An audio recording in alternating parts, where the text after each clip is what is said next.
इस वीडियो में हम लोग जानेंगे एक्सचेंज रेट के बारे में। हम लोग ये जानेंगे कि किसी भी देश का जो करेंसी है वो दूसरे देश की करेंसी के साथ कैसे एक्सचेंज हो सकता है और क्या क्या फैक्टर्स होता है उसको मार्केट में उसका वैल्यू पता करने के लिए। और हम लोग ये भी जानेंगे कि कितने तरीके का एक्सचेंज रेट होता है। तो एक्सचेंज रेट क्या होता है ना, किसी भी देश की करेंसी का, फॉर एग्जांपल इंडिया का रुपीस अगर हम लोग यूएस के डॉलर के साथ एक्सचेंज करना चाहें तो वो किस रेट से एक्सचेंज होगा उसको हम लोग एक्सचेंज रेट बोल सकते हैं। फ़िलहाल के लिए अभी भारत का जो रुपीज़ है वो $1 अगर आपके पास है तो इसका मतलब आपके पास कुछ 80 रुपया भारत का होगा। तो ये एक एग्जाम्पल था एक्सचेंज रेट का। अब शायद आपको पता हो कि 10 साल पहले $1 का वैल्यू था कुछ 56 रुपीज़ और अभी कुछ वैल्यू है 80 रुपया। तो अब देखो कितना अंतर है। तो इसका मतलब कुछ ना कुछ फैक्टर है जिसके कारण कि भारत का डॉलर गिर रहा है या ऊपर उठेगा आने वाला समय में। तो जो फैक्टर्स है वो पहला होता है कि जो डोमेस्टिक आपका जो इकोनॉमी है या उसका जो पॉलिसीज़ है, इकोनॉमिकल पॉलिसीज़ है वो।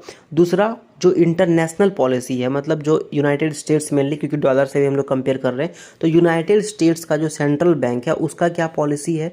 तीसरा ये है कि इन्वेस्टमेंट रेट या फिर रुपीज़ का डिमांड कितना है और आपका डॉलर का डिमांड कितना है। अभी हम लोग एग्जांपल से समझते हैं।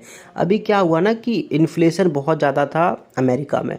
तो अमेरिका में बहुत ज़्यादा इन्फ्लेशन होने के कारण वहाँ के जो सेंट्रल बैंक थे वो क्या किए ना कि वो अपना जो इंटरेस्ट रेट है वो बढ़ा दिए। क्योंकि वहाँ इंटरेस्ट रेट बढ़ गया इसलिए जो इन्वेस्टर्स थे वो सोचे कि अभी पूरा दुनिया भर में जितना भी रुपीज़ है, सबसे स्ट्रॉन्ग अभी इकोनॉमी अमेरिका का है, तो वहाँ पे इन्वेस्ट करेंगे, ज़्यादा पैसा मिलेगा।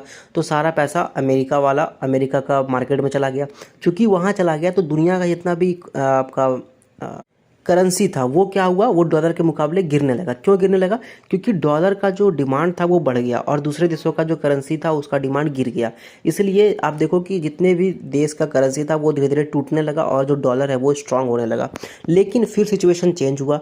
फिर धीरे धीरे और भी जितने कंट्री था वो भी अपना अपना जो सेंट्रल बैंक है उसके वो भी इंटरेस्ट रेट बढ़ाने लगे। तो धीरे धीरे इन्वेस्टर्स जो है वो अपना देखने लगे कहाँ पे हम इन्वेस्ट करेंगे ताकि हमको प्रॉफिट मिले। तो धीरे धीरे अलग अलग कंट्रीज़ में भी वो इन्वेस्ट करना चालू कर दिए, जिसमें कि इंडिया एक बहुत बड़ा बेनिफिशियरी है। इसलिए अभी धीरे धीरे क्या हो रहा है ना कि इसका इंडिया का जो करेंसी है वो अब इंक्लाइन कर रहा है और डॉलर के मुकाबले अब धीरे धीरे वो स्ट्रांग हो रहा है। तो ये तो कुछ कुछ फैक्टर्स है कि वहाँ का पॉलिसी, आपका अमेरिका का पॉलिसी क्या है, भारत का देश का पॉलिसी क्या है। अब अगर किसी का क्लोज्ड इकोनॉमी है तो वहाँ पे क्या होगा ना कि जो आपका जो करेंसी है वो डॉलर के मुकाबले गिरते जाएगा। क्योंकि वहाँ का क्लोज्ड इकोनॉमी, वहाँ पे इन्वेस्टमेंट नहीं होगा, वहाँ का जो करेंसी है उसका डिमांड गिर जाएगा। ये होता है फ्री फ्लोटिंग एक्सचेंज रेट में। तो एक्सचेंज रेट दो तरह का होता है, एक होता है फ्री फ्लोटिंग और एक होता है पेग्ड। तो ये अभी जो हम लोग पूरा डिस्कस किए ये था अपना फ्री फ्लोटिंग एक्सचेंज रेट। दूसरा होता है पेग्ड या फिर फिक्स्ड एक्सचेंज रेट। उसमें क्या होता है, जो गवर्नमेंट होती है वो $1 के मुकाबले अपना प्राइस जो है वो फिक्स कर देती है। जैसे कि हांगकांग क्या किया है ना कि वो अपना करेंसी को फिक्स कर दिया कि $1 अगर आपके पास है तो आपका 7.75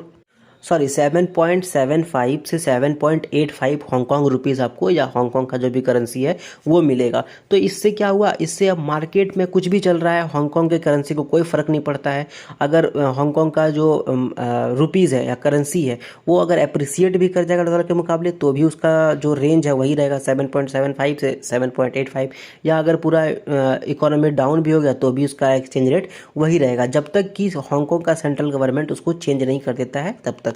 तो ये है अपना एक्सचेंज रेट। और हम लोग जान गए कि फ्लोटिंग एक्सचेंज रेट क्या होता है, फिक्स्ड एक्सचेंज रेट क्या होता है। जब एक्सचेंज रेट हम लोग देखते हैं तो इकोनॉमिस्ट लोग क्या करते हैं ना कि जब एक्सचेंज रेट देखने के बाद समझ में आता है कि कितना किसका इकोनॉमी स्ट्रांग हो रहा है या कितना रुपीज़ या फिर कितना करेंसी किसी का भी नॉर्मली डॉलर के मुकाबले आंका जाता है, उसको कंपेयर किया जाता है तो उसके मुकाबले वो कितना स्ट्रांग हो रहा है और वो क्या डेवलपमेंट, किस स्पीड में डेवलपमेंट करना चाहता है। तो ये है एक्सचेंज रेट का सिग्निफिकेंस। और इस वीडियो में बस इतना ही एंड आई होप कि आपको समझ में आ जाए कि एक्सचेंज रेट क्या होता है, फ्लोटिंग एक्सचेंज रेट क्या होता है, पेग्ड या फिर फिक्स्ड एक्सचेंज रेट क्या होता है और एक्सचेंज रेट को इकोनॉमिस्ट लोग कैसे देखते हैं और उसको कैसे इवैल्यूएट किया जाता है। एंड अगर ये वीडियो आपको अच्छा लगा तो आप इसको लाइक करो, दोस्तों के साथ शेयर करो, कुछ भी पूछना है बताना है तो कमेंट करो, चैनल को सब्सक्राइब करो and thank you very much.